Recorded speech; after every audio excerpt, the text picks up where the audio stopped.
গাঁজা মজুতের খবর পেয়ে অভিযানে গিয়ে বাড়ির ভেতরে মিলল বাংকার। বাংকারের ভেতরে ব্যাগ ভর্তি টাকা নিয়ে আসা হলো টাকা গোনার মেশিন। লক্ষ লক্ষ টাকা উদ্ধার, 47 কেজি বেশি গাঁজা, গ্রেপ্তার এক। ছাগল রাখার আড়ালে বস্তাবন্দি গাঁজা, বেসমেন্টের নিচে থরে থরে সাজানো টাকা। খবর দেওয়া হলো ব্যাংকে, ব্যাংকের কর্মী সহ টাকা গুনতে নিয়ে আসা হলো মেশিন। গোপন সূত্রে পাওয়া খবরের ভিত্তিতে মেমারির কৃষ্টি সিনেমা হলের পেছনের পাড়ায় অভিযান চালিয়ে মাদক চক্রের পর্দা ফাঁস করলো মেমারি থানার পুলিশ।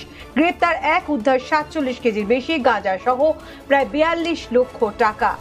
বাড়ির ভেতরেই সরু গলি, সেখানে ছাগল রাখা থাকে, আর কয়েক পা এগোতেই বড় বড় দুটি বস্তাতে গাঁজা দেখতে পায় মেমারি থানার পুলিশ, যার আশেপাশে ছড়ানো ছাগল খাওয়ার জন্য গাছের পাতা। তা সরাতেই চোখে পড়ে ছোট বাংকারের এবং বাংকারের উপরে লোহার ঢাকনা। ঢাকনা খোলার পরে পুলিশের চক্ষু চড়ক গাছ, কালো রঙের বড় ব্যাগ, তাতে থাক থাক করে সাজানো রয়েছে টাকার বান্ডিল। টাকা গুনতে খবর দেওয়া হয় রাষ্ট্রায়ত্ত ব্যাংকে। ব্যাংকের কর্মীর সাথে নিয়ে আসা হয় টাকা গোনার মেশিন।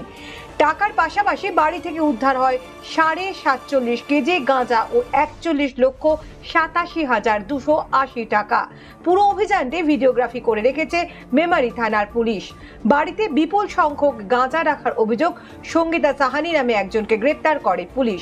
পুলিশ সূত্রে জানা গিয়েছে, বেলা 11টা নাগাদ পুলিশ ধৃতের বাড়ি রেকি করে। তার কিছুক্ষণের মধ্যেই ওসি মেমারি প্রীতম বিশ্বাসের নেতৃত্বে কয়েকজন পুলিশ ওই বাড়িতে হানা দেয়। পুলিশ সূত্রে জানা যায়, 1.5 কাঠা জমির উপর দোতলা বাড়িটি। সামনে দেখলে কিছু বোঝার উপায় নেই, কিন্তু বাড়ির ভিতর 40 বর্গ ফুটের গলি ও গলির মাঝে আবার 4-5টা ছাগল রয়েছে। গলির শেষ প্রান্তে দুটি বস্তা, সেই বস্তা থেকে উদ্ধার হয় গাঁজা। অতিরিক্ত পুলিশ সুপার অর্ক ব্যানার্জি জানান, বাজেয়াপ্ত দুটি বস্তার একটিতে বিভিন্ন গ্রামের পুড়িয়া ছিল, আরেকটিতে 1 কেজি করে গাঁজা ছিল। দুপুরে গাঁজা ও টাকা উদ্ধার হয়। তারপরে ব্যাংকের লোক টাকা গোনার যন্ত্র নিয়ে আসে। 3.5 ফুট লম্বা কালো রঙের ব্যাগের 500 থেকে 20 টাকা পর্যন্ত রাখা ছিল। প্রায় 2 ঘন্টা ধরে ব্যাংক কর্মীরা টাকা গুনেছে। জেলা পুলিশ সূত্রে জানা গেছে, এই বাড়ি থেকেই যেমন গাঁজা বিক্রি করা হতো, তেমনি জেলা জুড়ে এখান থেকে গাঁজাও পাচার করা হতো। এই চক্রে আরো কেউ জড়িত থাকার সম্ভাবনা রয়েছে। কোথা থেকে গাঁজা আসতো, কোথায় বিক্রি করা হতো, বিস্তারিত তদন্ত চলছে। বৃহস্পতিবার ধৃতকে বর্ধমান আদালতে পেশ করা হবে।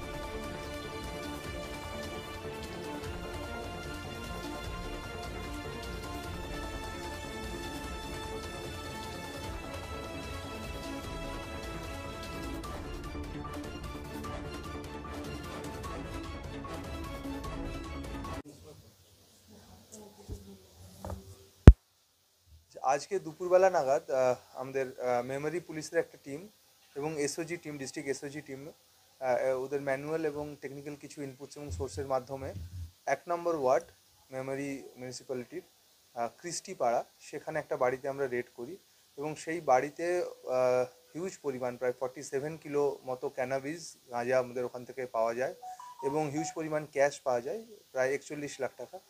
পরবর্তীকালে এসডিপিও সদস্যদের নেতৃত্বে পুরো জিনিসটাকে সিজ করা হয়। যেহেতু হিউজ পরিমাণ ক্যাশ ছিল, আমরা ব্যাঙ্ক অফ বরোদাকে একটা রিকুইশন করি এবং সেখান থেকে কাউন্টিং মেশিন আসে এবং তাদের এক্সপার্টরা আসে এবং তাদের উপস্থিতিতে পুরো ক্যাশটা কাউন্টিং করা হয় এবং সিজার করা হয় প্রপার প্রসিডিওর মেনে।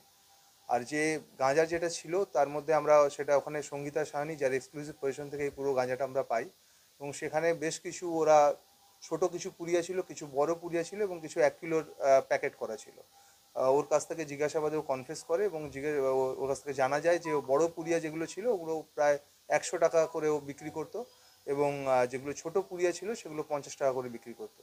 এবং আমরা প্রাথমিক তদন্তে যেটা পাওয়া যাচ্ছে যে এই হিউজ পরিমাণ যেটা ক্যাশ রয়েছে, ওর কাছে আরও ক্যানাবিস ছিল এবং তার সেল প্রসিড হিসেবে এই টাকাটা আমরা ওখান থেকে সিজার করেছি।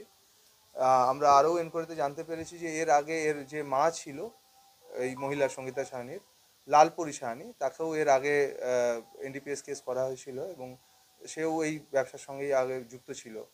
তো আমরা আশা করছি আমাদের তদন্ত চলবে এবং আরও যদি কেউ এর সঙ্গে জড়িত আছে বা আরও যদি কোথাও আরও কিছু ক্যানাবিস স্টোর করা আছে, তো আমরা আশা করছি এবং হোপফুল যে আমরা খুব সহজে সেগুলোও আমরা তদন্ত করে সেগুলোকে আমরা সিজ করতে পারবো। ওইখানেই ছিল, যে ঘরে আমরা রেড করি সেখানেই আমরা এই সেল প্রসিড টাকাগুলো ওখানেই পাই আমরা।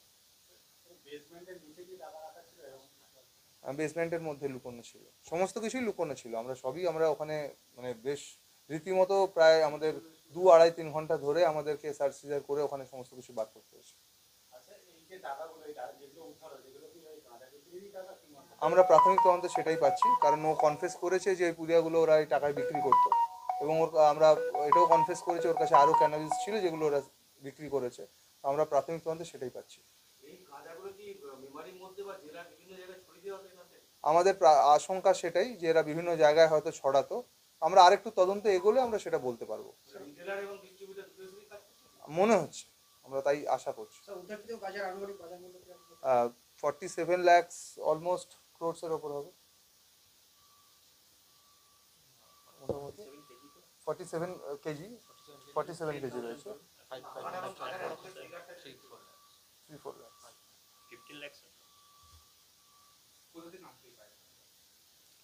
সেটা আমরা তো ওদেরকে ইন্টারভিউশনের পর আমরা পিসি নিয়ে আসবো, পিসি নেওয়ার পর আমরা এটা বলতে পারবো। হ্যাঁ, বাড়িটি আমরা খোঁজ করছি, সম্ভবত মানে এর মায়ের বা এর বাড়ির আর কারো আছে আমরা জেনে নেব। যেহেতু এর মায়ের সঙ্গে যুক্ত আমরা জানতে পারলাম, তো আমরা আশঙ্কা করছি, আমরা দেখি, আমরা খোঁজ করছি এটা।